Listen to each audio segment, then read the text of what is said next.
Rahim. Assalamu alaikum students. Welcome to DPS online classes. I am your math teacher. I will teach you unit number 1 that is about quadratic equations. तो सबसे पहले हम unit outline इसको जो है हम यहाँ पे डिस्कस करते हैं। यूनिट आउटलाइन में सबसे पहले हम यहाँ पे पढ़ेंगे quadratic equation. Define quadratic equation. Quadratic equation क्या होती है इसको हम यहाँ पे डिफाइन करेंगे। उसके बाद solve quadratic equation. Solve quadratic equation in one variable by factorisation. Solve quadratic equation in one variable by completing square. Next में ड्राइव क्वाड्रेटिक फार्मूला। हम यहाँ पे क्वाड्रेटिक फार्मूला ड्राइव करेंगे। क्वाड्रेटिक फार्मूला ड्राइव करने के बाद फार्मूले की हेल्प से क्वाड्रेटिक फार्मूले की हेल्प से हम क्वाड्रेटिक इक्वेशन को जो है वो सॉल्व करेंगे। फिर इसी तरह से नेक्स्ट में 4 डिग्री इक्वेशन अगर हमें यहाँ पे गिवन हो 4 डिग्री इक्वेशन में solve the equation of the type ax4 + bx² + c = 0 by reducing it to quadratic form. Solve quadratic equation of the type. इस टाइप के जो है हमारे पास इक्वेशन गिवन होगी उसको हम रिड्यूस करेंगे पहले क्वाड्रेटिक इक्वेशन में और उसके बाद फिर उसका जो है सोल्यूशन जो है वो फाइंड करेंगे। उसके बाद नेक्स्ट में रेसिप्रोकल इक्वेशन है, इसकी डेफिनेशन हम पढ़ेंगे। रेसिप्रोकल इक्वेशन की डेफिनेशन क्या होती है इस रिलेटेड क्वेश्चंस करेंगे। एक्सपोनेंशियल इक्वेशन की डेफिनेशन हम यहाँ पे करेंगे और इसी तरह से साथ साथ जो है हम क्वाड्रेटिक इक्वेशन को सॉल्व करने की और भी टाइप्स जो है डिफरेंट टाइप्स जो है हम यहाँ पे पढ़ेंगे। इसी तरह से रेडिकल इक्वेशन है उसकी डेफिनेशन पढ़ेंगे। रेडिकल इक्वेशन के टाइप्स के क्वेश्चंस हैं उसको हम सॉल्व करेंगे। रेडिकल इक्वेशन स्टूडेंट आप लोगों ने 9th क्लास में भी पढ़ी होगी, ठीक है। उसमें वहाँ पे हम लीनियर इक्वेशन को जो है वहाँ पे लीनियर इक्वेशन को सॉल्व करते थे। अब यहाँ पे हमारे पास जो रेडिकल इक्वेशन है वो इसको जब हम सॉल्व करेंगे तो हमारे पास ये क्वाड्रेटिक फॉर्म आ जाएगी। जब ये क्वाड्रेटिक फॉर्म आएगी तो उसको क्वाड्रेटिक इक्वेशन यानी कि हमारे पास बन जाएगी। स्टैंडर्ड फॉर्म उसकी बनाएंगे। उसके बाद हम उसको फर्दर जो है बाय फैक्टराइजेशन मेथड या बाय कंप्लीटिंग स्क्वायर मेथड या क्वाड्रेटिक फार्मूला से जो है हम उसको सॉल्व करेंगे।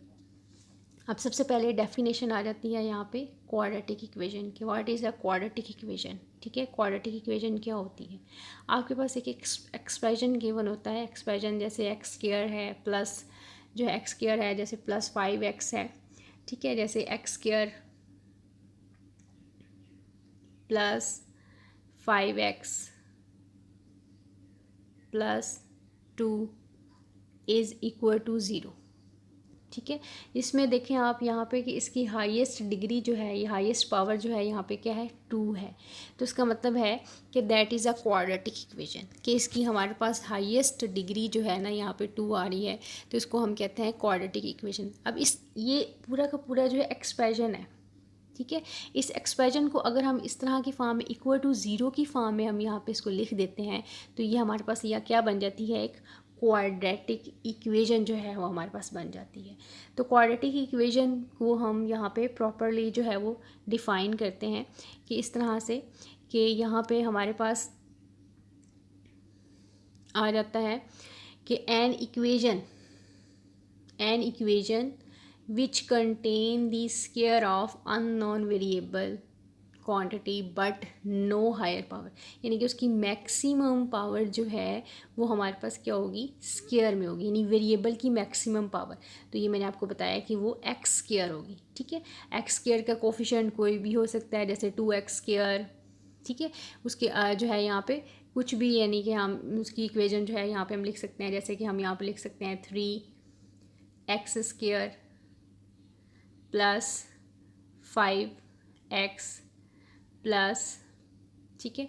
अब यहाँ पे +2 = 0, that is a quadratic equation. अब यहाँ पे देखें कि इसकी जो मैक्सिमम पावर है वो यहाँ पे क्या है 2 है, ठीक है। तो यानी वेरिएबल की मैक्सिमम पावर क्या है 2 है, तो that is a quadratic equation. तो इसकी हम स्टैंडर्ड फॉर्म जो है यहाँ पे इसकी पढ़ते हैं।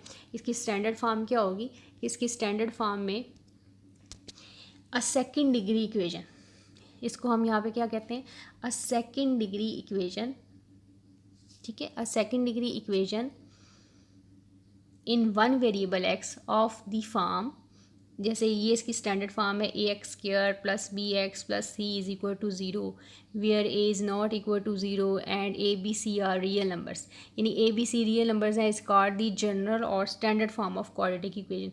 ये जनरल और standard form of quadratic equation जो है वो कहलाती है। इसी तरह से इसकी एग्जाम्पल में यहाँ पे देखें x square plus 5x plus 6 is equal to zero, ठीक है। और इसी तरह से सेकेंड इसकी example 2x square plus 3x plus 1 is equal to zero, यानी एक्स स्क्वायर का कोफिशिएंट यहाँ पे क्या है 2, यानी कि a की वैल्यू क्या होगी 2, और x का कोफिशिएंट क्या है 3, और b की वैल्यू क्या आएगी 3, और c कांस्टेंट यहाँ पे क्या है 1 के इक्वल है। इसको जैसे अगर हम इसको कंपेयर करके इसको ऐसे लिखते हैं कि हेयर हम यहाँ पे मेंशन करते हैं कि a जो है, a का कोफिशिएंट यहाँ पे क्या है गिवन इक्वेशन में 2 है, और b का कोफिशिएंट यहाँ पे क्या है 3 के इक्वल है, एंड c क्या है यहाँ पे constant, c is equal to किसके इक्वल होगा 1 के इक्वल होगा। तो that is a standard form of a quadratic equation, ठीक है। ये इसकी जो है यहाँ पे स्टैंडर्ड फॉर्म जो है वो कहलाएगी। फिर इसी तरह से नेक्स्ट में जो है हम जब जाते हैं, नेक्स्ट में डेफिनेशन आ जाती है हमारी प्योर क्वाड्रेटिक इक्वेशन।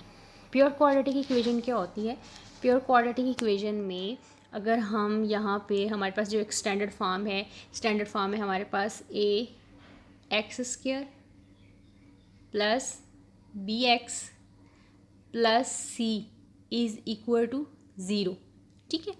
अगर हम इसमें जो है if b is equal to zero कर देते हैं तो हमारे पास जो है फॉर्म क्या आ जाती है a x square plus c is equal to zero. तो that is called a pure quadratic equation, कि आपके पास एक स्टैंडर्ड फॉर्म, ठीक है, हमने यहाँ पे एक स्टैंडर्ड फॉर्म लिखी, standard form a x square plus b x plus c is equal to zero. तो इसमें अगर हम if b is equal to zero करते हैं तो देन हमारे पास विच शोज़ दैट कि a x square plus c is equal to zero, ये हमारे पास एक स्टैंडर्ड फॉर्म आ जाती है, that is a pure quadratic equation. तो इसको हम यहाँ पे कहते हैं प्योर क्वाड्रेटिक इक्वेशन। तो इसकी डेफिनेशन है, इसको हम पढ़ते हैं यहाँ पे कि if b is equal to 0 in quadratic equation, ax square plus bx plus c is equal to 0, then it is called a pure quadratic equation, ठीक है। That is ax square plus 0x plus c is equal to 0.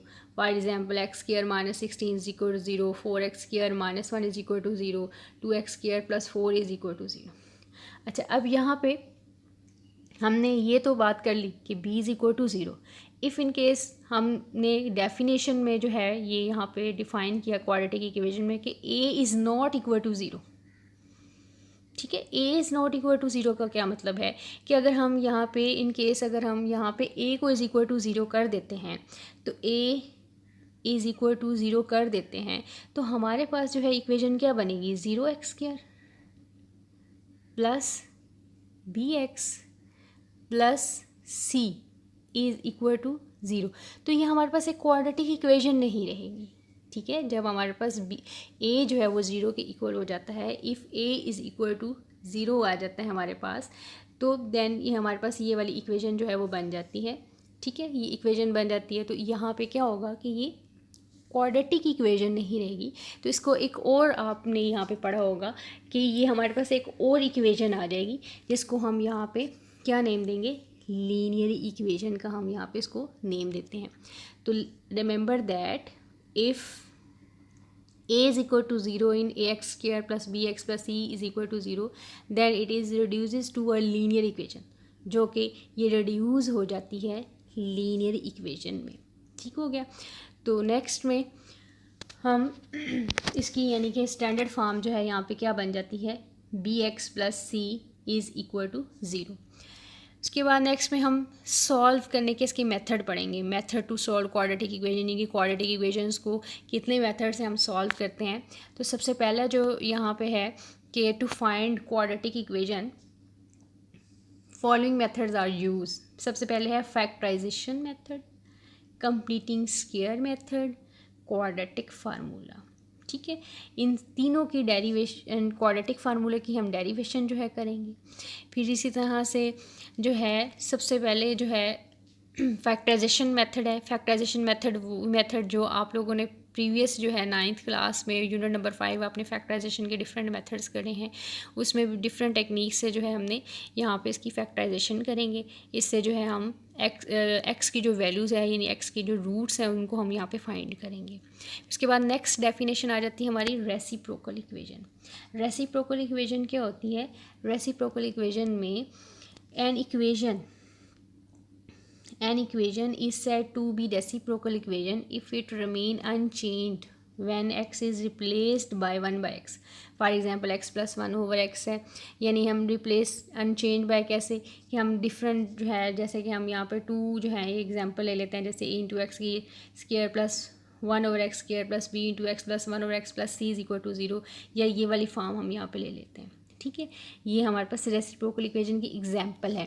तो इसी तरह से next में जो है हम इसको रिप्लेस करते हैं, एक इक्वेशन लेते हैं, इसमें हम उसको रिप्लेस करते हैं। रिप्लेसिंग में क्या करते हैं कि रिप्लेस करते हैं x by 1 over x in ax4 minus b x cube plus c x square minus b x plus a is equal to 0 we have. आप ये वाली इक्वेशन भी ले सकते हैं। ठीक है, इसमें भी आप रिप्लेस कर सकते हैं। हमने एक न्यू इक्वेशन ली, उसमें हमने रिप्लेस किया कि जहाँ जहाँ पे x है वहाँ पे हमने 1 ओवर एक्स को यहाँ पे पुटिंग किया है, उसको रिप्लेस किया है 1 ओवर एक्स का होल क्यूब 1 ओवर एक्स का whole square plus b into 1 over x plus a is equal to 0। तो उसकी सिंप्लीफाइड फॉर्म जो है वो हमारे पास जो है वो क्या आती है, यहाँ पे हमारे पास ये इसकी सिंप्लीफाइड फॉर्म आती है a minus b x plus c x square minus b x cube plus a x 4 is equal to 0। We get the same equation. तो हमारे पास सेम इक्वेशन आ जाती है। इसको हम अरेंज फॉर्म में जो है यहाँ पे लिख लेते हैं। अरेंज फॉर्म में यहाँ पे लिखेंगे तो हमारे पास जो है वो इक्वेशन आ जाएगी। फिर इसी तरह से नेक्स्ट जो है हमारे पास डेफिनेशन है एक्सपोनेंशियल इक्वेशन। एक्सपोनेंशियल इक्वेशन क्या होती है? एक्सपोनेंशियल इक्वेशन में यहाँ पे एक्सपोनेंशियल इक्वेशन क्या होती है? Exponential equation an equation in which variable occurs in exponent is called exponential equation. जैसे कि वेरिएबल की पावर जो है हमारे पास एक्सपोनेंट की जो पावर यानी हमारे पास एक्सपोनेंट है जो हमारे पास ये किस में होगा? वेरिएबल में होगा। 2 raise to power x minus 1 is equal to 0। और भी इसकी डिफरेंट जो है वो एग्जांपल हम दे सकते हैं। फिर नेक्स्ट है यहाँ पे रेडिकल इक्वेशन। तो रेडिकल इक्वेशन क्या होती है कि रेडिकल इक्वेशन में हम पढ़ते हैं कि एन इक्वेशन, रेडिकल इक्वेशन में हम यहाँ पे करते हैं कि an equation which, radical equation में हम पढ़ते हैं an equation involving expression of the variable under radical sign is called radical equation. For example, square root of x plus 3 is equal to x plus 1 and square root of x minus 1 is equal to square root of x minus 2 plus 1। इसकी different types के question जो है वो हम solve करेंगे। इन radical equation को जब हम सॉल्व करते हैं तो हमारे पास जैसे 2 रूट्स आते हैं। ठीक है, उन रूट्स को हम चेक करते हैं। उन रूट्स को चेक करने के लिए हम 1 बाय 1 उसको गिवन इक्वेशन में पुट करते हैं। तो अगर हमारी लेफ़्ट और right side answer equal answer आता है तो इसका मतलब होता है कि वो रूट जो है वो सॉल्यूशन सेट है। इसके अदरवाइज़ अगर वो लेफ़्ट और राइट साइड को वेरीफाई नहीं करता, लेफ़्ट हैंड साइड और राइट हैंड साइड उसकी इक्वल नहीं आती है, तो इसका मतलब है कि वो जो रूट है उसको हम कहते हैं एक्सटेनियस रूट। तो एक्सटेनियस रूट क्या होता है कि आ root of equation which do not satisfy the original equation is called extraneous root। तो उसको हम यहाँ पे extraneous root जो है कहते हैं। तो ये थी यूनिट नंबर 1 की जितनी डेफिनेशंस जिसको हमने आज डिस्कस किया है। ठीक है, आपके पास जो है आपको आप कोई भी क्वेश्चन हो आप पूछ सकते हैं और कोई भी कन्फ्यूजन हो आप उसको दूर कर सकते हैं। और जितनी भी डेफिनेशन हमने आज पढ़ी है इसको आपने अच्छी तरीके से प्रिपेयर करनी है, एज़ इट इज़ इसको पढ़ना है। इसमें कोई चेंजेस नहीं आपने लानी, इसमें कोई आपने वर्डिंग चेंज नहीं करनी है। एज़ इट इज़ आपने ये डेफिनेशन अच्छे तरीके से जो है वो प्रिपेयर करनी है। तो नेक्स्ट लेक्चर में जो है वो इंशाल्लाह हम जो है एक्सरसाइज 1.1 जो है वो स्टार्ट करेंगे। एक्सरसाइज 1.1 में जो है हम यहाँ पे standard form of quadratic equation को राइट करेंगे क्वेश्चन नंबर 1 में। फिर क्वेश्चन नंबर 2 में जो है वो हम यहाँ पे फैक्टराइजेशन मेथड से जो है क्वाड्रेटिक इक्वेशन को सॉल्व करेंगे। और क्वेश्चन नंबर 2 में जो है बाय कंप्लीटिंग स्क्वायर मेथड जो है उसको हम करेंगे। तो नेक्स्ट लेक्चर में जो है इंशाल्लाह जो है वो सारा हम जो है ये जो हमने पढ़ा है इसको भी डिस्कस करेंगे। साथ साथ जितनी भी डेफिनेशन है ये आप लोगों ने अच्छी तरीके से प्रिपेयर करनी है। अपना बहुत सा ख्याल रखिएगा। Stay blessed. अल्लाह हाफिज़। Thank you.